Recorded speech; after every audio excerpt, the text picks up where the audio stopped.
So it's very Elon Musk to not like this sweetness of birds chirping and tweeting and saying, I want something more hardcore. Right. And that happened to Twitter. When we went to Twitter headquarters the day before the takeover, he was having Andrew and James, his two young cousins, and other people from the autopilot team going over lines of code. And Musk himself sat there with a laptop on the second floor of the building, looking at the lines of code that had been written by Twitter engineers. And they decided they were going to fire 85% of them because they had to be all in. And this notion of psychological safety and mental days off and working remotely, he said either, and then it came up, actually one of his, I think it was one of the cousins or maybe Ross Nordine came up with the idea of let's not be so rough and just fire all these people. Let's ask them, do you really want to be all in? Because this is going to be hardcore. It's going to be intense. You get to choose. But by midnight tonight, we want you to check the box. I'm hardcore, all in. I'll be there in person. I'll work, as much. Or that's not for me. I've got a family. I got work balance.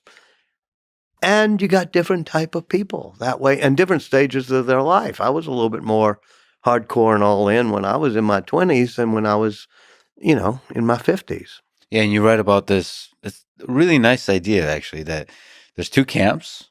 Mm-hmm. And you find out, I wonder how true this is. It rings true. You can just ask people, which camp are you in? Are you the kind of person that prides themselves, that enjoy staying up till 2 a.m. programming or whatever? Or do you see the value of quote unquote, work-life balance, all this kind of stuff?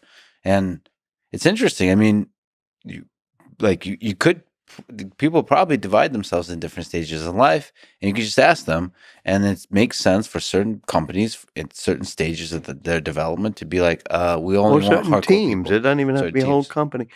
And you're right. It goes back to what I was saying about rule. The first secret is sort of know thyself. Obviously comes from Plato, and everything comes from Plato and Socrates. But, and decide in this stage of my life, do I want to be a hackathon all in all night and change the world? Or do I want to bring wisdom and stability, but also have balance? I think it's good to have different companies with different styles. The problem was Twitter was at almost one extreme with yoga studios and mental health days off and enshrining psychological safety as one of the mantras that people should never feel psychologically threatened. And I remember the bitter laugh he unleashed when he kept hearing that word. He said, no, I like the words hardcore. I like intensity. I like a intense sense of urgency as our operating principle. Well, yeah, there are people that way as well. And so know who you are and know what type of team you want to build. Versus psychological safety and too many birds everywhere. Oh, yeah. A lot of times Musk did things, and I go, what the hell? Yeah. And among them was changing the name Twitter and getting rid of the birds. I say, hey, man, there's a lot invested in that brand. But when I watched him, he thought, okay, these sweet little chirpy birds tweeting away in the name Twitter, it's not hardcore. It's not intense. And so for better and for worse, I think he's taking X into the hardcore realm with people who post hardcore things, with people with hardcore views. It's not a polite playpen for the blue-checked, anointed elite. And I thought, okay, this is going to be bad. The whole thing's going to fall apart. Well, it has had problems, but the hardcore intensity of it has also meant that there's new things happening there. So it's very Elon Musk to not like this sweetness of birds chirping and tweeting and saying, I want something more hardcore. As you've written in referring to the previous Twitter CEO, Elon said Twitter needs a fire-breathing dragon. I think this is a good opportunity to maybe go through some of the memorable moments of the Twitter saga, as you've written about extensively in your book, like from the early days of considering the acquisition to how it went through to the details of, like you mentioned, the engineering teams? Well, at the beginning of 2022, he was riding high. But as we say, he's a drama addict. He doesn't like to coast. And, Tesla sold 1 million vehicles. I think 33 boosters, Falcon 9s have been shot up and landed safely in the past few months. And he was the richest person on Earth and Times Person of the Year. And yet he said, I'm still want to put all my chips back on the table. I want to keep taking risks. I don't want to savor things. He had sold all of his houses. So he starts secretly buying shares of Twitter. January, February, March, becomes public at a certain point. He has to declare it. And we were here in Austin at Gigafactory on the mezzanine. And he was trying to figure out, well, where do I go from here? And at that time, it was early April, they were going to offer him a board seat. And he was going to do a standstill agreement and stop at 10% or something. And I remember, we were standing around. It was Luke Nozick, whom you know well, Ken Howry, some of his friends on that mezzanine here. And all afternoon and then late into the evening at dinner is like, should we do this? And I didn't say anything. I'm just the observer. But everybody else is saying, excuse me, why do you want to own Twitter? And Griffin, his son, joined at dinner. And May, for some reason, was in town. And like everybody says, no, we don't use Twitter. Why would you do that? And May said, well, I use Twitter. And it's almost like, okay, the demographics are people my age or May's age. And so it looked like he wasn't going to pursue it.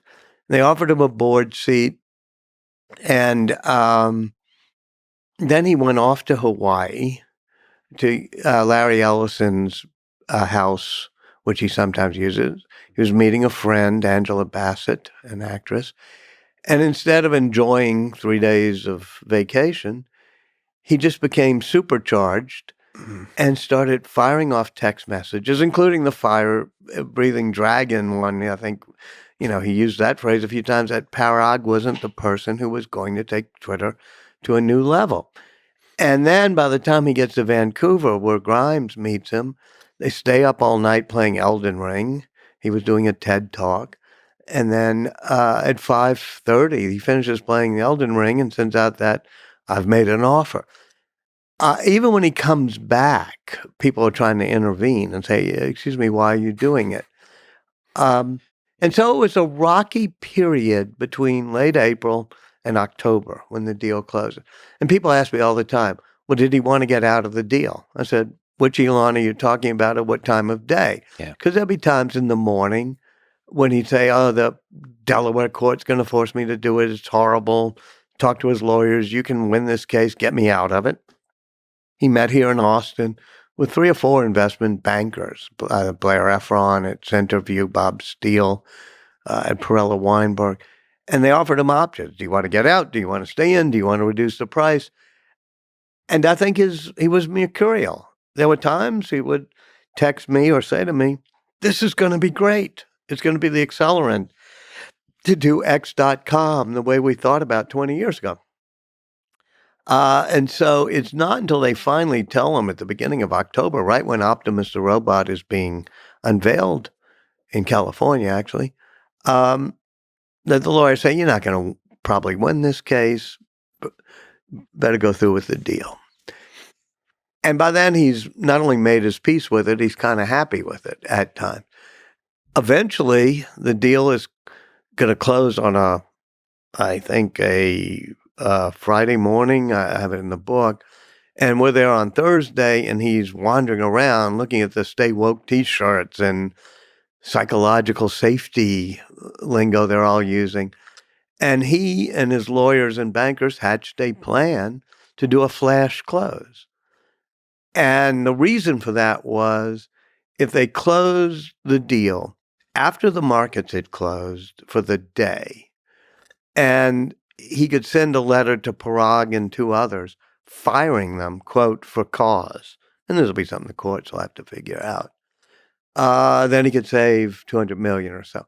And it was both the money, but for him, a matter, I won't say of principle, but of, hey, they misled me about the numbers. I got forced into doing it. So I'm gonna try this jujitsu maneuver and be able to get some money out of them. Then when he takes over, it's kind of a wild scene. Him trying to decide in 3 different rounds how to get the staff down to 15% of what it was. Him deciding on Christmas Eve after he'd been at a meeting where they told him we can't get rid of that Sacramento server farm because it's needed for redundancy. And he says, no, it's not. And he's flying here to Austin. And young James says, why don't we just do it ourselves? He turns the plane around. They land in Sacramento and he pulls them out himself. So it was a manic period. We should also say that underneath of that, there was a running desire to, or a consideration to perhaps start a new company, to build a social media company from scratch. Well, Kimball wanted to do that. And Kimball here at a wonderful restaurant in Austin at lunch is like, hey, why are you buying Twitter? Let's start one from scratch and do it on the blockchain. Yes. Now, it took him a while, and you can argue it one way or the other, to come to the conclusion that the blockchain was not fast enough and responsive time enough to be able to handle 1 billion tweets, in a day or so. He gets mad when they keep trying to get him to talk to Sam Bankman-Fried, who's trying to say, I'll invest, but we have to do it on the blockchain. Kimball is still in favor of starting a new one and doing it on blockchain-based. In retrospect, I think starting a new media company would have been better. He wouldn't have had the baggage or the legacy that he's breaking now in breaking the way Twitter had been. But it's hard to have millions and millions, hundreds of millions of true users, not just trolls, and start from scratch, as others have found, as Mastodon and Blue Sky and Threads. And Threads even had a base. So it would have been hard.